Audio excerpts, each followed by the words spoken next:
And now we have the presentation from Philip O'Keefe. He's the lead economist for social protection and labor in the World Bank for the region. And he's currently, he was sector coordinator for human development for China based in Beijing, leading work on social security, labor, and human development issues for the World Bank, and was also based in India in social protection, as social protection coordinator. And this followed a decade working in Eastern Europe and the former Soviet Union. Philip holds degrees from the University of Sydney, the London School of Economics and Political Science, and the University of Oxford.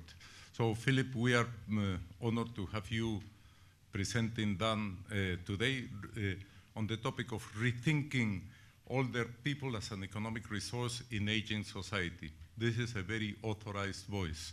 Thank you. Philip, please.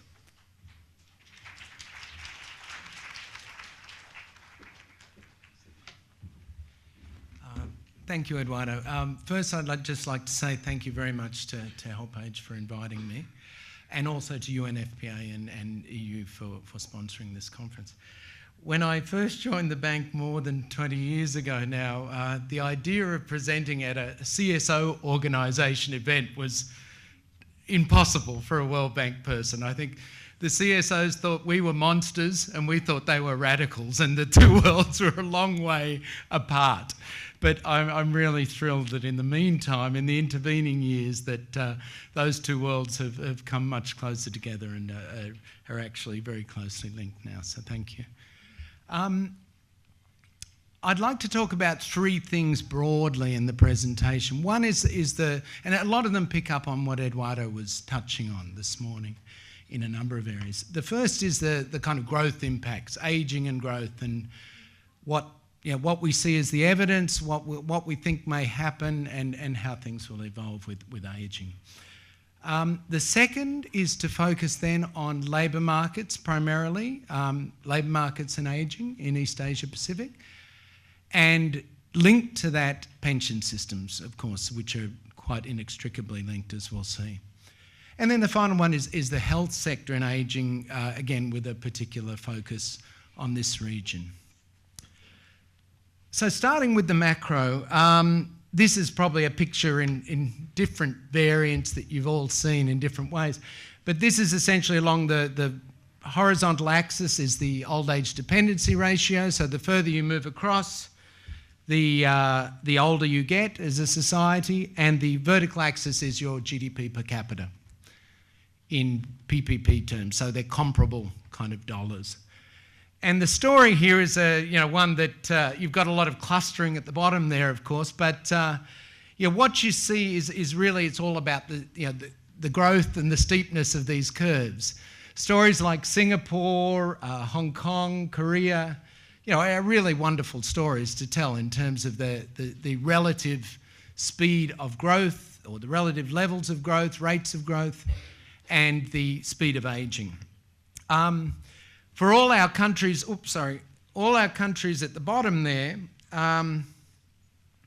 it's a quite, it's an unknown story as yet. I'm sorry, I'm going back the wrong way. There we are. The interesting ones, I think, the obvious story is that we're aging, starting to age at much lower levels of GDP per capita. But ultimately, it's how steep that line is going to be, the growth and ageing story. Thailand perhaps is one to look at there. It's the one at the bottom there that's kind of flat. Already it's aged quite a bit, but the growth hasn't been anything like as dynamic as somewhere like Singapore or Korea in its early stages. So what happens here will be a big story, but it does mean that growth is going to be extremely important to this story because we know that the societies will age rapidly. So what will happen on the growth side is critical. If we look backwards first for this region, there's been quite a bit of work on the demographic boom in the tigers of East Asia and other parts, and particularly David Bloom and his co-authors in various areas, looking from the 60s to the 90s and finding that about a third of the growth boom that you saw in East Asia in that period could be explained by demographics, the famous demographic dividend. Some people say even higher, but let's say a third or so. The flip side of that, of course, is that as the demographic dividend turns to a demographic deficit, there's a lot of horror stories about the flip side of that, you know, there'll be a growth negative impact, of course. Some of the kinds of things like the Moody's report that Eduardo showed this morning. And if you do it purely mechanically in standard growth accounting kind of ways, that would be true. You know, you'll have less people, you might have lower savings, various things might happen. So in a purely mechanical sense, if you do economist kind of growth accounting, there is a risk of that. But that assumes that everything remains the same. It assumes policy remains the same. It assumes behaviour remains the same. And we know from history that those two things rarely remain stable, and that people are you know, and governments often are, you know, see change coming. If you compare it, I think a very good comparison is in the late 60s, early 70s. There were horror stories that the world would be starving by now, because populations were booming all over the world. There was a certain amount of food being produced. There would be too many people, not enough food, and everybody would die. You know, dramatic stories of the world running out of food. It didn't happen. India, a great example. That was a classic story. But then there was the Green Revolution. India is now a food exporter. So policies change, people change, and behaviour changes. So these kind of mechanical growth stories, like the Moody's kind of story, one has to be extremely cautious about, and I would say very, very sceptical about. Once we start factoring in behavioural and policy change, things change. Of course they change. I'm not saying that it goes away. The challenges and the issues don't go away, but many things change. The first one, fertility decline. We know this region has had one of the most rapid fertility declines observed and has ultra-low levels of fertility in some parts of it. But for every one child less that women in Asia have, women work on average 4 years longer. So you get higher female, for obvious reasons, you get higher female labour force participation. So already this kind of, you know, demographic, part of that simple demographics of the story are partly offset. Second thing, which I think is much harder to factor in and is much more dependent on policy, is, you know, with longer life expectancy, policy and behaviour changes.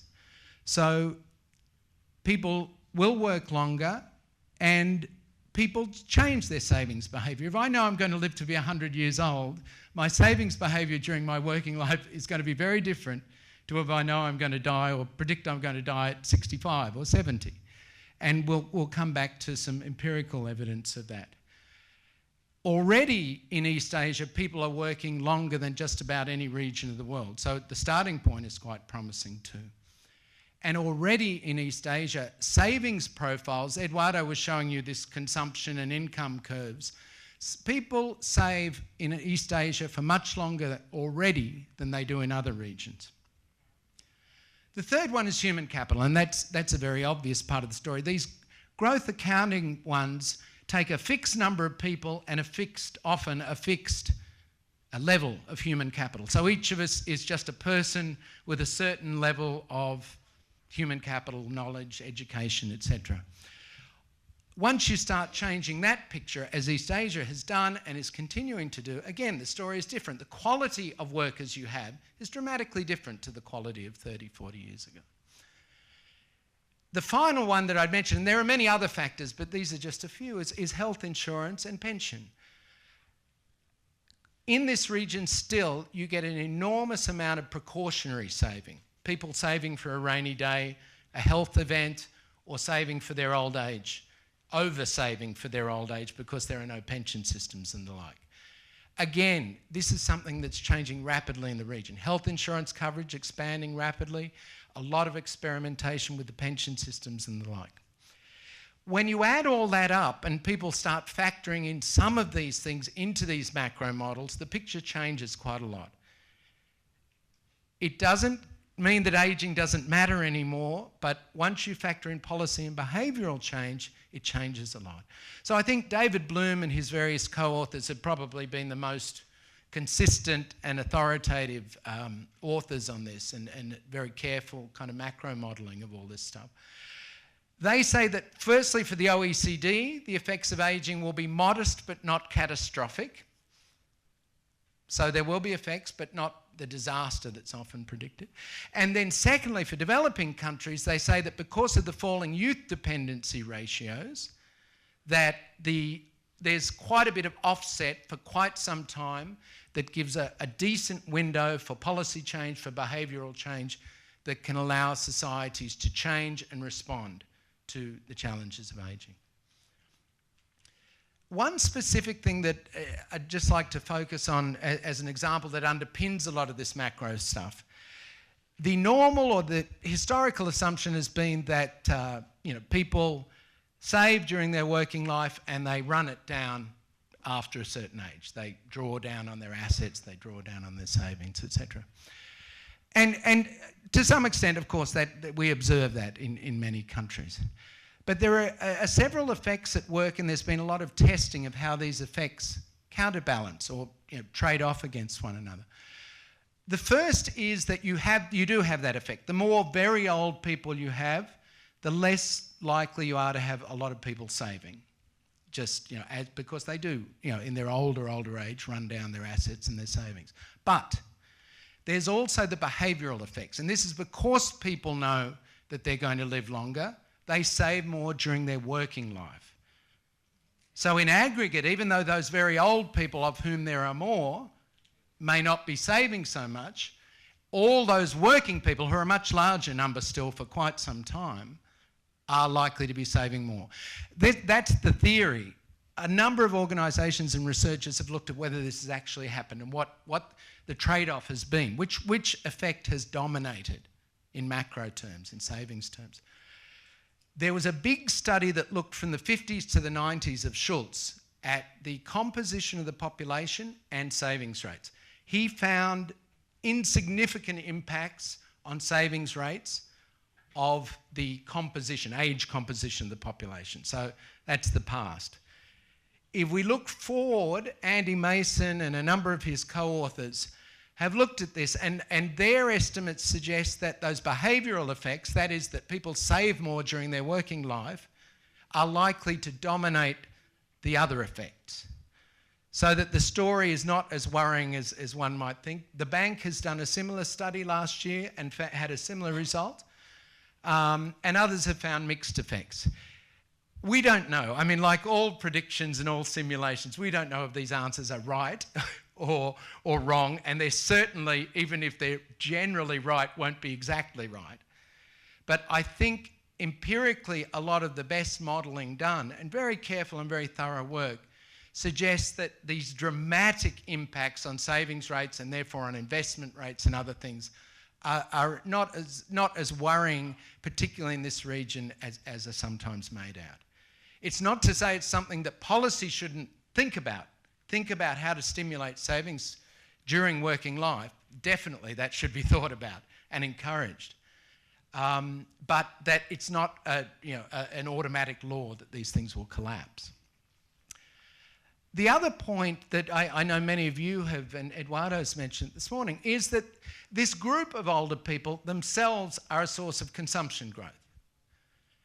Boston Consulting Group in 2011 did a study across a number of countries looking at the population 55 and over and the younger population below that. They found for Japan, for example, that between 2008 and 2030, that around 2/3 of consumption growth would come from that population 55 and over. So this is a huge, new and expanding market for producers of goods and services in the region. The other element is that countries like China are deliberately trying to rebalance their growth model towards consumption. And this is a high consuming group, so it can help in other elements of macro policy also. And then the other thing, I think, then, you know, that all sounds well and good, modelling and everything, but the real test is talking to firms and saying, well, how do you see it? Do you see this group as an opportunity, a risk, a problem, or whatever? The results there that I've got are from the Economist Intelligence Unit, and they found on balance the top bar was mainly an opportunity, that almost 40% of firms saw the aged population for their business as mainly an opportunity. Only about a third of the group saw it as mainly a risk. And when you broke that down across industries, it wasn't just in the healthcare sector, it wasn't just in the leisure sector, which, you know, are ones you would expect might be disproportionately consumed by older people. It ranged across a really high range of sectors, and some sectors like construction that you wouldn't necessarily normally associate with being stimulated by an ageing population. So I think that's it's something we always look at the costs of the ageing population, but the economic and business opportunity that they offer is also enormous. And in this region, I think, unusually enormous. So that sets us up. I mean, you have these kind of macro pessimists and macro optimists. I think for sure the macro pessimists are too pessimistic.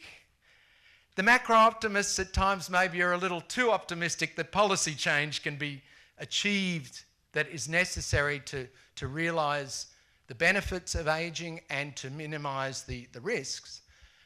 But on balance, I think that, you know, to get this healthy, productive ageing society, it's not just a rule of physics. It's not automatic that things will suddenly fall off a cliff by any means.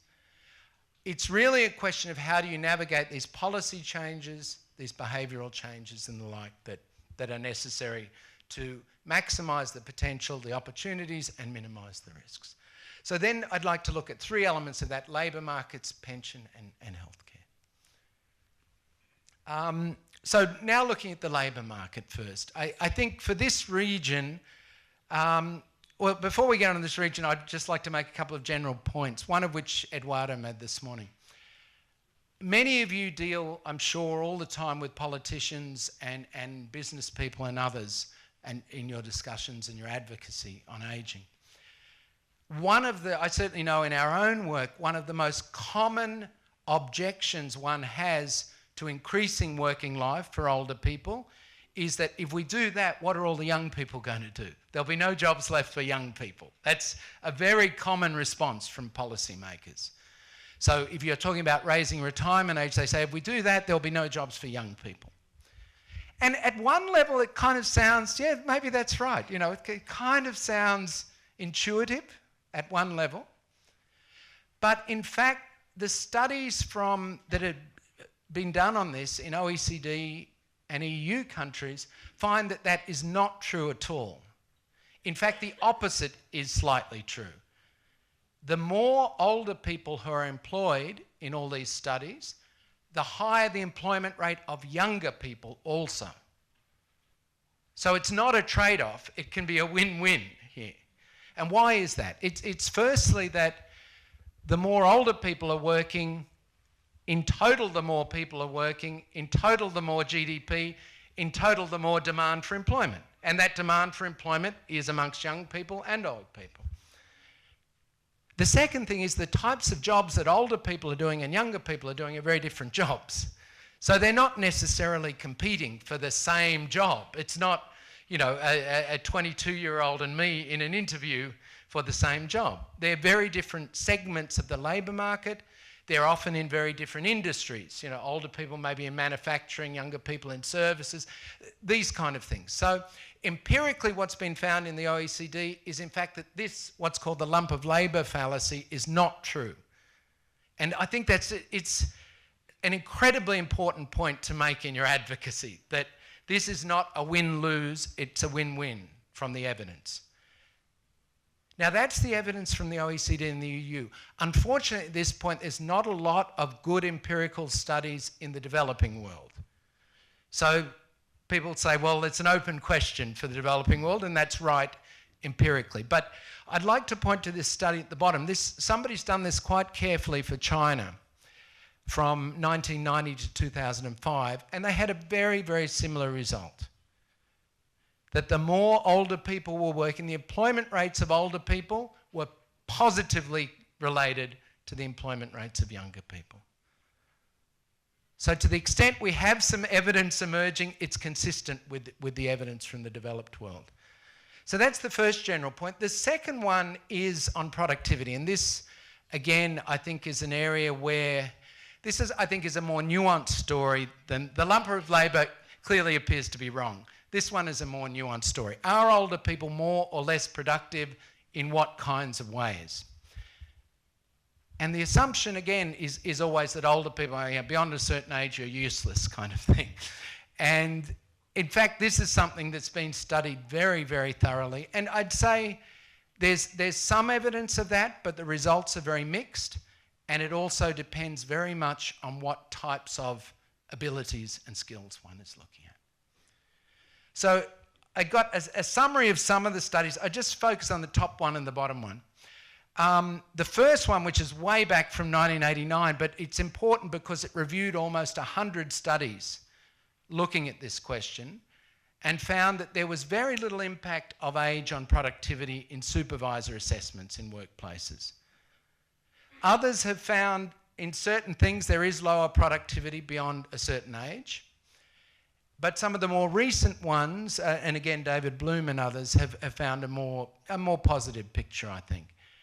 Nobody is claiming that older people are dramatically more productive than younger people, but the assumption that they are dramatically less productive is a much more complex story. And why is that? I think it's because of the various things that go into productivity. The first thing we see, and this is very clear, that so-called crystallized abilities, things that you learn and you know and stick with you, verbal ability, for example, vocabulary, use of language, they tend to stay pretty stable till late in life, till into your 70s.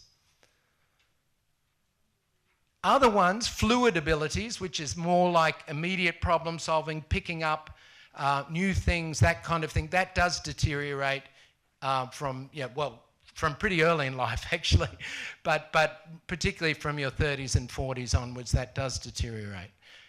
But what it suggests is you've got to think about what types of demands you're going to make on different types of workers.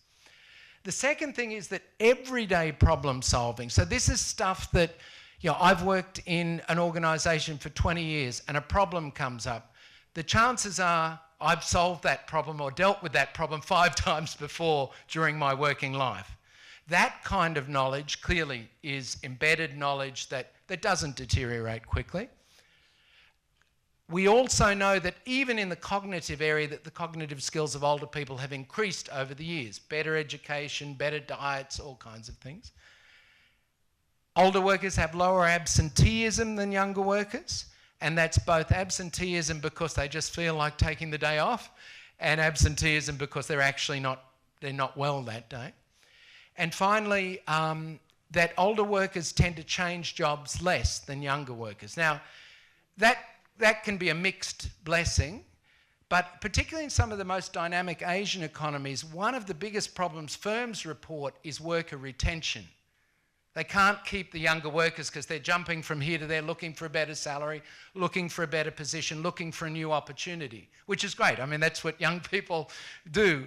But what it does is raise the training costs of the firms, can lead to firms underinvesting in training and that kind of thing. So that the lower turnover of older workers can at times, or in part, be a benefit also. So they're general points. I'd like to turn to the region now. The first thing we look at is healthy life expectancy. This was talked about quite a bit this morning. This is healthy life expectancy at age 60, and this is the WHO and global burden of disease. What you see for men and women, it's for all our countries, it's pretty substantial. So this is a healthy, by global standards, it's a very healthy region, and people who are certainly physically capable of working for well into their 60s and often into their 70s, on average. Not everybody, of course. The second thing, and the print is too small here, if you've got the handout you'll see it, is that the quality of workers is increasing dramatically. I think this region, 1990 on the left and 2000 and, I can't even read it, 40 on the right, but this is the share of population who have secondary education and above. Any above will do. But again, the academic qualifications, the human capital levels of this region have gone through the roof in a way that very few regions have. So you're well prepared for ageing in the sense that even where the number of workers may be falling, as in China, the quality and the human capital of each worker is so much higher than the previous generation that gives you some wriggle room. And then the third thing I would say is already the starting point is not bad for this region. Oops, I've turned it off. Okay, that's the pointer I'm looking for. I've really wrecked it, Trent. But basically, this is labour force participation of the 60 to 64-year-olds.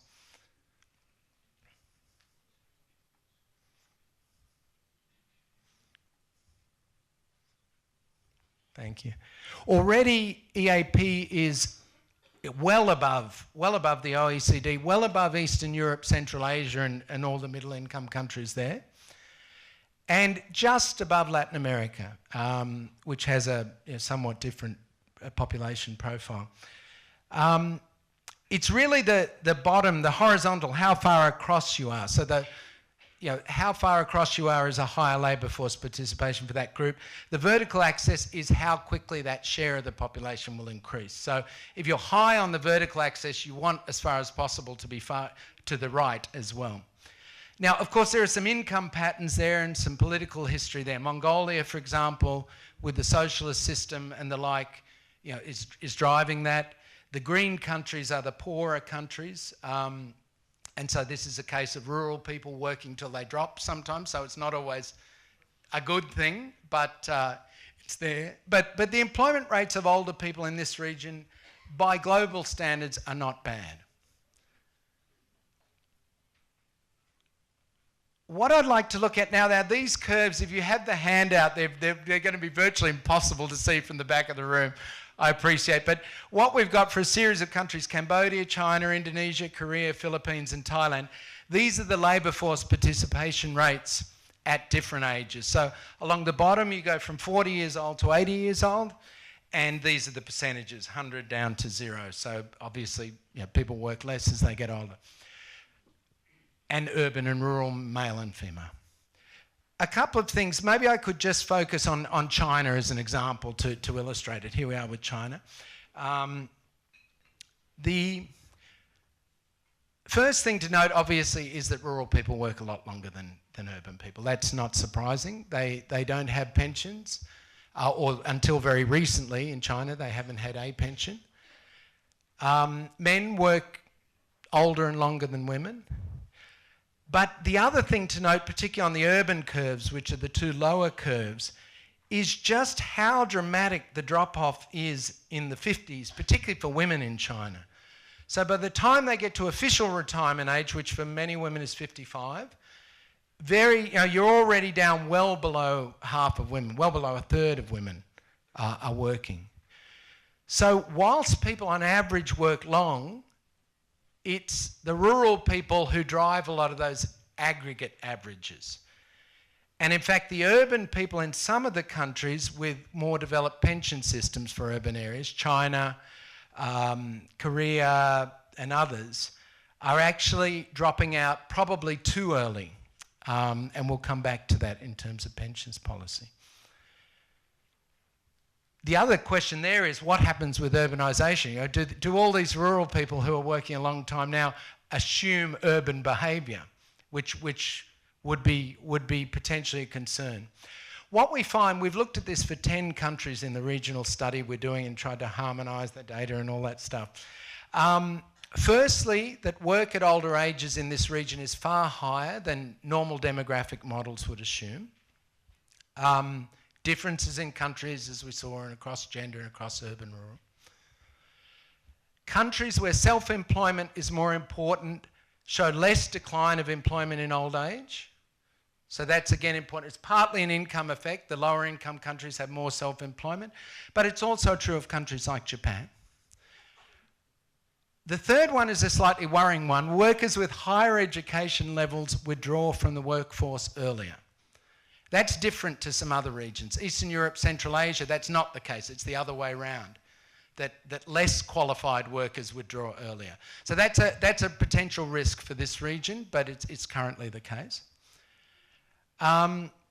Japan, I won't talk about because Professor Takemi talked about that this morning.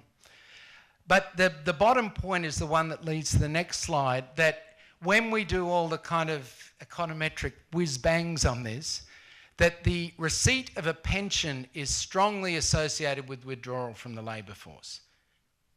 And often withdrawal from the labour force at a very young age. And that's a worrying feature of social security systems, and it's something that countries, as they're expanding coverage of social security systems, need to worry about. Looking at some of the retirement ages, we looked at those healthy years of life expectancy. In this region, the retirement ages have not at all kept pace with life expectancy and healthy life expectancy. Thailand there I've got as 55. I know many of you in the room will question that. Obviously the social pension is 60. Some of these schemes are higher than that, but this is the lowest official one I've put in one of the schemes. But for all of these countries, these are remarkably low retirement ages relative to healthy life expectancy and relative to other regions of the world. For all the dynamism of economic and social policy in Asia, this has been something that has been stubborn and really not changed as much as it needs to. Not only this, but these are the official ages. The actual averages are even lower. So in Vietnam, which is, as one example, women is 55, men is 60. On average, urban Vietnamese women with a pension retire when they're about 51 and a half. And on average, men retire when they're about 56 and a half because of the early retirement provisions. So these tell, if you like, almost the most optimistic story at the moment with the urban pension system. Now, clearly this is in social policy, I would say this is one of the most single difficult reforms to do. The French tried to do it, and all the French people were out on the street screaming, and everywhere it's the most difficult to do. So countries quite naturally resist it. I've worked in China for a number of years. Most Chinese officials would acknowledge this has to go up, but like many countries, they say, well, this is going to be very challenging to sell to the population. But I think one thing that's happening in this region is a really positive example, and it's a good example for the rest of the world too, is that rather than focus on the official retirement age so much and having to, you should raise it, but don't focus only on that. Try to eliminate the kind of idea that you work one day and you're totally not working the next. That you're either working as a 1 or not working as a 0. And you retire on a fixed day and you never work again. I think this region is a great example of how countries are trying to be creative in addressing that problem and blurring the line between retirement and work, or work and retirement. Japan has done this, initiated this in the last few years with their continued employment reforms. They are trying to increase, or are increasing, the pension age to 65, but in unison they are putting in a lot of support and a lot of policies to both mandate and support firms to continue employment and make it productive and make it useful for people between 60 and 65. Singapore is doing the same thing. They were going to raise their retirement age from 62 to 65, but politically there was no agreement. So what they did with their Retirement and Re-employment Act was put in place a whole host of incentives, financial and other incentives, to make it attractive to firms and make it attractive to workers to keep working till 65. And similarly, Korea, very, very similar things. Korea, the firm often sets the actual retirement age. So one of the things is that firms will get subsidies if they raise their firm level retirement age. They're not forcing them to do it, but they're incentivizing them to do it. So blurring this line between retirement and work is really important. And from an economic point of view, it's important, and politically it can be a manageable way to approach what's sometimes an intractable problem. The second thing that's happening is that Asia, as in many parts of the world, inherited a quite strong seniority wage system in the formal sectors. So Asian countries in the 90s, well, even into the 2000s, had among the strongest seniority wage systems that one sees in the world. The older you got, the more automatically your pay went up, unrelated to productivity or anything. Again, these three countries have done a lot to try and deal with this. Korea has introduced what they call the peak wage system, where they provide compensation to firms who gradually adjust workers' wages downwards after the age of 55. Now that may sound harsh, but it's exactly to try and, their argument is that it's in the interests of those older workers to allow them to work longer. So Samsung, for example, does a 10% salary cut each year after the age of 55. Now, at one level you would say, well, is that really fair to the over 55-year-olds? It sounds rather harsh. But what they're hoping is that as a result, once those workers hit 60, they'll be able to continue employing them and afford to continue employing them. Japan, when people do their official retirement at 60, wages fall. Singapore has done it, I think, in a slightly more sophisticated way, where they give financial grants to firms who move away from seniority wage systems. And then finally, this same three countries, and I realise these are all very developed countries, and one of the questions is obviously what's the relevance for developing countries? But at least to show that even in the formal sectors of developing countries, many options are available. Many financial incentives in these three countries to employ older workers. Employment credits for low-income workers in Singapore, grants for firms in Singapore, various wage subsidies in Korea. The Koreans in the audience may speak to this later. Korea since the 90s has had a number of wage subsidies, which it's unclear how effective they've been, but I'd be interested to hear. Japan the same. So, there's many incentives at the firm level to keep older workers. And then finally, each of those places, apart from just wages and pay, has taken a much more multifaceted approach to trying to keep older workers in work. So targeted employment services, targeted training schemes, tax breaks, financial incentives, investments in your physical workplace so that it's physically easier for older people to work at the workplace, that kind of thing. The couple of questions I think here are firstly, how much should you force firms to do things, and how much should you provide them with incentives? And I think these countries provide different mixes of that. A pure incentive system, I think, probably, I wouldn't say doesn't work, but has only, a certain limitation on how much it will work. So Japan, I think, is an interesting example that combines the mandate and the incentives in quite interesting ways. And the second thing is, how much can all this work against the market? Ultimately, it may be the market that drives these changes more. As there are fewer younger workers, as labour forces shrink, firms will naturally have to look to employing older people more. So that's labour, pensions, etc. We're galloping through, I realise. And especially after lunch, galloping through is not what really people want. Unsettles your stomach. But let's move finally to the health sector.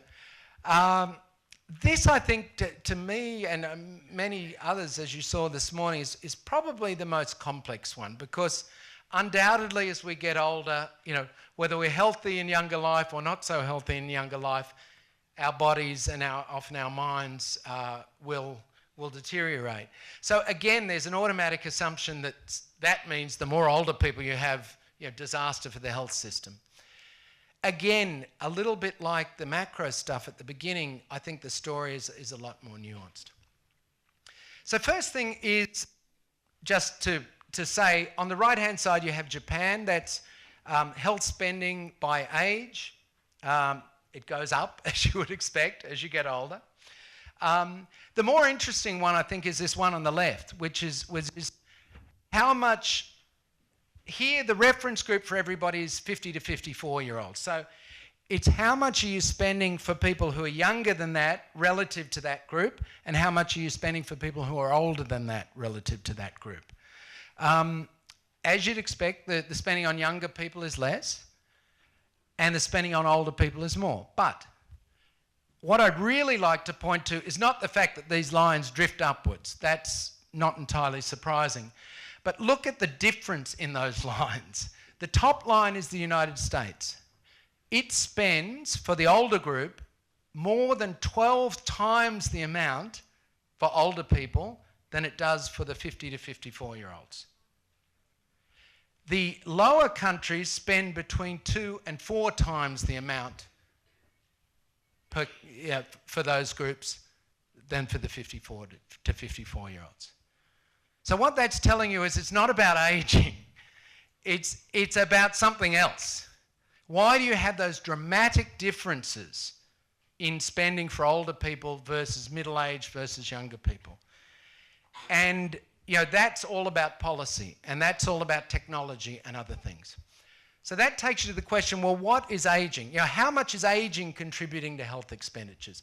And this is something that's been looked at a lot. Amongst economists, they have an ongoing debate on this. And essentially, the original school of thought was populations age, health spending goes through the roof, it's all a complete disaster. There was then a counterbalancing group that said, no, it's not that. It's not just aging and averages, it's how close to death you are.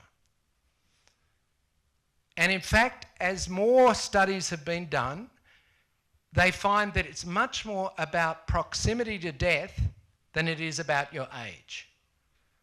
So if my last 2 years of life are between 68 and 70, or my last 2 years of life are between 78 and 80, it's not the difference of those 10 years that matters, it's those last 2 years.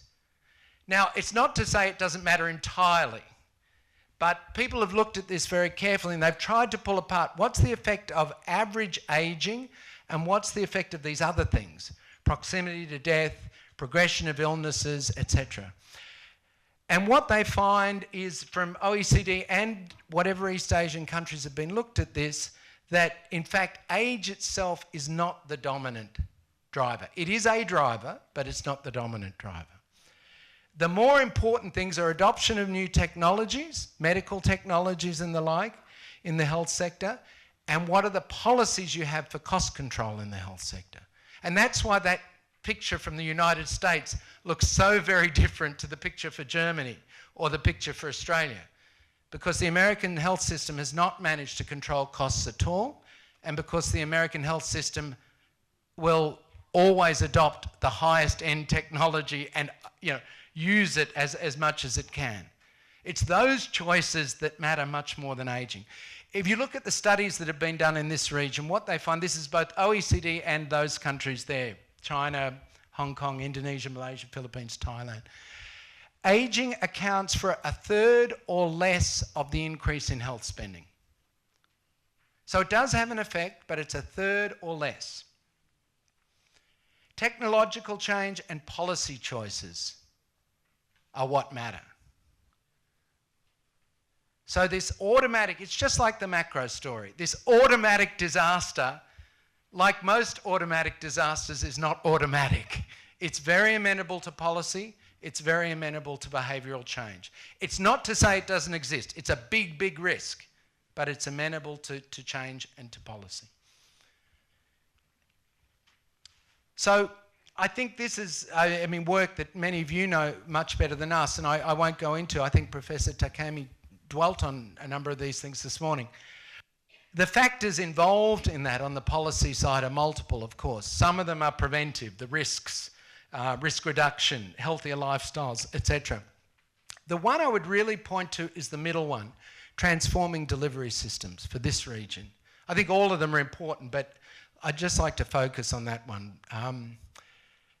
Many of our countries in this region have health systems that are highly hospital-centric and have a host of other things, provider payment mechanisms and other things that drive people into hospital and that sometimes drive high average length of stay.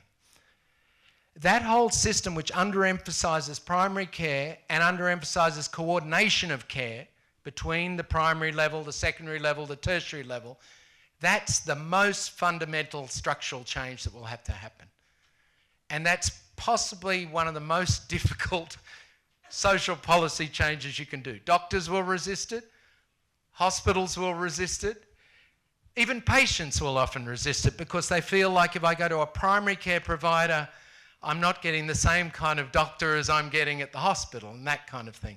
But unless that happens, it's there are big risks from the health system. But that's the key transformation. There are many others, cardiovascular risk, public health and other things. But I think in this region, I've just given a few examples across each of those dimensions. There's some good stories already.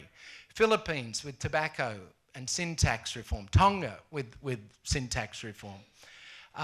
Coordination between health and long-term care systems in Japan, in Korea, in Taiwan.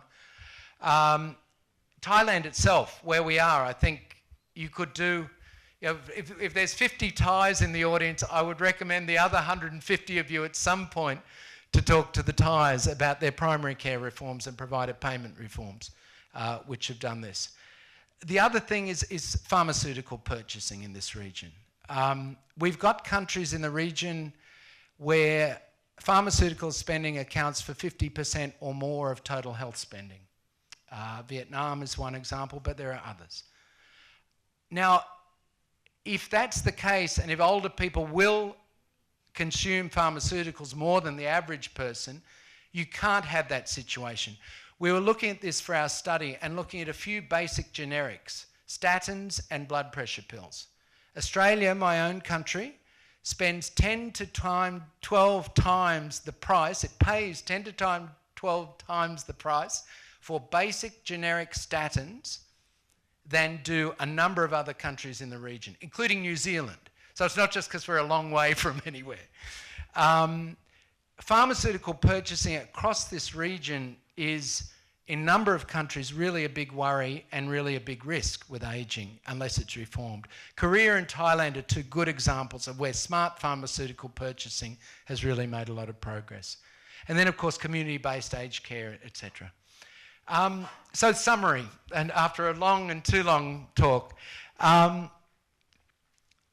first, these impacts are real risks and they're things one has to focus on, but they're not automatic, they're not unavoidable, and they're certainly not things that you can't mitigate with policy and social change. But to get that, it's going to take very proactive public policy, a lot of political leadership, and a real change in mindsets across all of these areas. And probably the most fundamental change, I think, is that ageing is not about old people. I think as long as ageing with policymakers is always about old people, or ageing in the media is always about old people, it will be very difficult to make progress on this. Making the message that all these reforms we talked about in the labour market, a number of them, fertility policy, a whole host of things are about young people. They're about the pension system I'm in now during my working life. They're about my fertility behaviour during my 20s and 30s. They're about all kinds of things like that that are choices in a young age and are public policies in young age.